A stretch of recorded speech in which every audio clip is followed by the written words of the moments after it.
শুরুতেই জানিয়ে দিব, কাতার ইস্যুতে রুবিওর সফরের মধ্যেই গাজায় অভিযান তীব্র করেছে ইসরায়েল। জানিয়ে দিব, ভেনেজুয়েলায় বেসামরিক নাগরিকদের সামরিক প্রশিক্ষণ শুরু। এরপর রয়েছে, ইসরায়েলকে রুখতে সুনির্দিষ্ট পরিকল্পনা চায় জর্ডান। সর্বশেষ থাকছে, কাতারে জরুরি সম্মেলনে প্রত্যাশা পূরণ হবে না বিশ্লেষক। কাতারে জরুরি সম্মেলনে প্রত্যাশা পূরণ হবে না বিশ্লেষক। ইসরায়েলি বাহিনী গাজা সিটিতে অন্তত ৩০টি আবাসিক ভবন ধ্বংস করেছে এবং হাজারো মানুষকে বাস্তুচ্যুত করেছে বলে রোববার ১৪ সেপ্টেম্বর জানিয়েছেন ফিলিস্তিনি কর্মকর্তারা।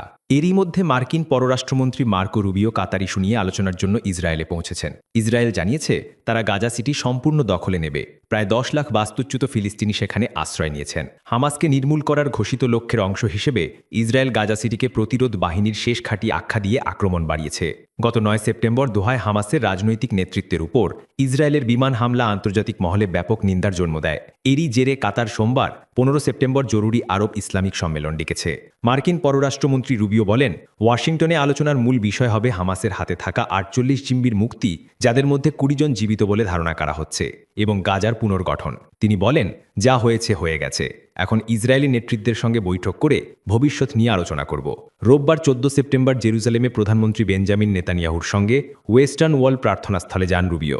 এর আগে তিনি কাতারের প্রধানমন্ত্রী শেখ মোহাম্মদ বিন আব্দুর রহমান আল থানির সঙ্গে বৈঠক করেছেন। মার্কিন কর্মকর্তারা দোহায় বিমান হামলাকে একতরফা উত্তেজনা সৃষ্টি বলে উল্লেখ করেছেন, যা যুক্তরাষ্ট্র বা ইসরায়েলের স্বার্থ রক্ষা করেনি। এদিকে নেতানিয়াহু গত বৃহস্পতিবার পশ্চিম তীরে বসতি সম্প্রসারণ পরিকল্পনায় স্বাক্ষর করেছেন। এতে করে ফিলিস্তিনিদের ভবিষ্যৎ রাষ্ট্রের জন্য দাবিকৃত জমি কেটে নেওয়া হবে। বিষয়টি নিয়ে সংযুক্ত আরব আমিরাত সতর্ক করেছে যে এটি আব্রাহাম অ্যাকর্ডসকে বিপদের মুখে ফেলতে পারে। মানবিক বিপর্যয় তীব্র। গাজা সিটিতে ইসরায়েলি দখল অভিযানের ফলে ভয়াবহ মানবিক বিপর্যয়ের আশঙ্কা করছে আন্তর্জাতিক সংস্থাগুলো। গাজার স্বাস্থ্য মন্ত্রণালয় জানিয়েছে, গত ২৪ ঘণ্টায় আরও ২ জন ক্ষুধা ও অপুষ্টিতে মারা গেছেন। এ নিয়ে এ ধরনের মৃত্যু বেড়ে দাঁড়িয়েছে কমপক্ষে ৪২২ জনে, যাদের মধ্যে ১৪৫ জন শিশু। ইসরায়েল এই বছরের শুরুতেই টানা ১১ সপ্তাহ গাজায় খাদ্য প্রবেশ বন্ধ করে দিয়েছিল।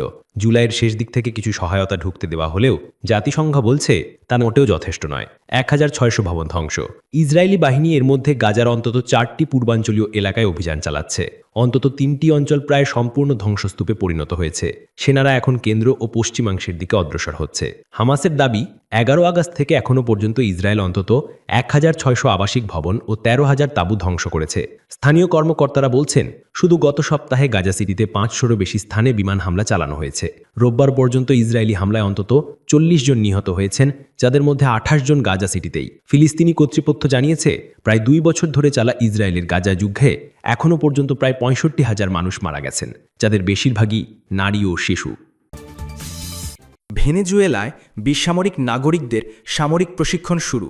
যুক্তরাষ্ট্রের সঙ্গে উত্তেজনার মধ্যে দফায় দফায় বেসামরিক নাগরিকদের সামরিক প্রশিক্ষণ শুরু করেছে দক্ষিণ আমেরিকার দেশ ভেনেজুয়েলা। প্রেসিডেন্ট নিকোলাস মাদুরো সকল বলিভারিয়ান মিলিশিয়ার সদস্যকে সামরিক প্রশিক্ষণে অংশ নেওয়ার নির্দেশ দেওয়ার পর থেকে দেশজুড়ে শত শত সামরিক ঘাঁটিতে ওই কার্যক্রম শুরু হয়েছে।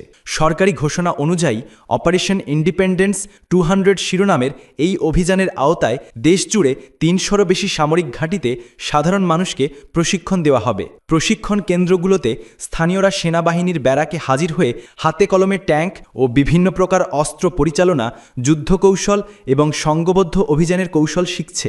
এক প্রশিক্ষণার্থী বলেন, এটা সত্যিই দারুণ অনুভূতি। সামরিক প্রশিক্ষণ আমাদের জন্য অত্যন্ত গুরুত্বপূর্ণ। এর আগে আমার কোনো সামরিক অভিজ্ঞতা ছিল না। ভেনেজুয়েলার নাগরিক হিসেবে আমাদের এই অভিজ্ঞতা প্রয়োজন। প্রশিক্ষণ কার্যক্রম পরিদর্শন করে প্রতিরক্ষামন্ত্রী ভ্লাদিমির পাদ্রিনো লোপেজ জানিয়েছেন, এখন থেকে নিয়মিতভাবে বড় আকারের এসব সামরিক প্রশিক্ষণ আয়োজন করা হবে এবং এর মাধ্যমে দেশের শান্তিরক্ষার প্রস্তুতি নেওয়া হচ্ছে, যা সিনিয়র কর্তৃপক্ষের নির্দেশানুযায়ী করা হচ্ছে। রাজধানী কারাকাসের দক্ষিণ পশ্চিমে অবস্থিত ফোর্ট টিউনাস সহ বিভিন্ন ঘাঁটিতে ইতিমধ্যেই মহড়া ও প্রশিক্ষণ শুরু হয়েছে। প্রসঙ্গত, ভেনেজুয়েলা ও যুক্তরাষ্ট্রের মধ্যে উত্তেজনা লাতিন আমেরিকায় বেড়ে গেছে। যুক্তরাষ্ট্র মাদক চোরাচালান ঠেকানোর এক আর্জিতে ক্যারিবীয় সাগরে সামরিক মোতায়েন বাড়ানোর পরে দুদেশের সম্পর্ক তিক্ত হয়ে উঠেছে। ইসরায়েলকে রুখতে সুনির্দিষ্ট পরিকল্পনা চায় জর্ডান। জর্ডানের কিং আবদুল্লাহ দ্বিতীয় কাতারে ইসরায়েলি হামলার ঘটনাকে প্রমাণ হিসেবে উল্লেখ করেছেন। ইসরায়েলের হুমকি সীমাহীন। তিনি বলেছেন, আমাদের প্রতিক্রিয়া পরিষ্কার, সিদ্ধান্তমূলক এবং সর্বোপরি নিরাশাজনক হতে হবে। কিং আবদুল্লাহ উল্লেখ করেছেন, ইসরায়েল দখলকৃত পশ্চিম তীরের বিস্তৃত নীতিগুলো অব্যাহত রেখেছে, যা দুই রাষ্ট্র সমাধানের সম্ভাবনাকে ক্ষুণ্ণ করছে। তিনি আরও বলেছেন, সামিট থেকে কার্যকর পদক্ষেপ গ্রহণ করা উচিত যাতে ইসরায়েলের কর্মকাণ্ড মোকাবেলা করা যায়, গাজায় যুদ্ধ শেষ হয় এবং ফিলিস্তিনিদের বাস্তুচ্যুত হওয়া রোধ করা যায়।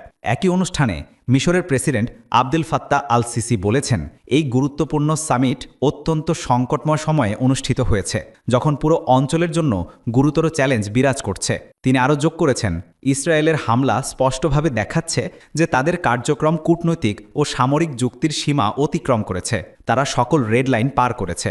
আমরা কাতারে ইসরায়েলের শত্রুতামূলক কর্মকাণ্ডের কঠোর নিন্দা জানাই। এই ঘটনার প্রেক্ষাপটে আন্তর্জাতিক ইসলামী সহযোগিতা সংস্থা বা ওআইসি জরুরি আলোচ্যসূচি আহ্বান করেছে। সংস্থাটি ইসরায়েলের এই পদক্ষেপকে খুবই গুরুতর বলে উল্লেখ করেছে এবং তার রোধে প্রয়োজনীয় আন্তর্জাতিক প্রতিক্রিয়া নেওয়ার আহ্বান জানিয়েছে।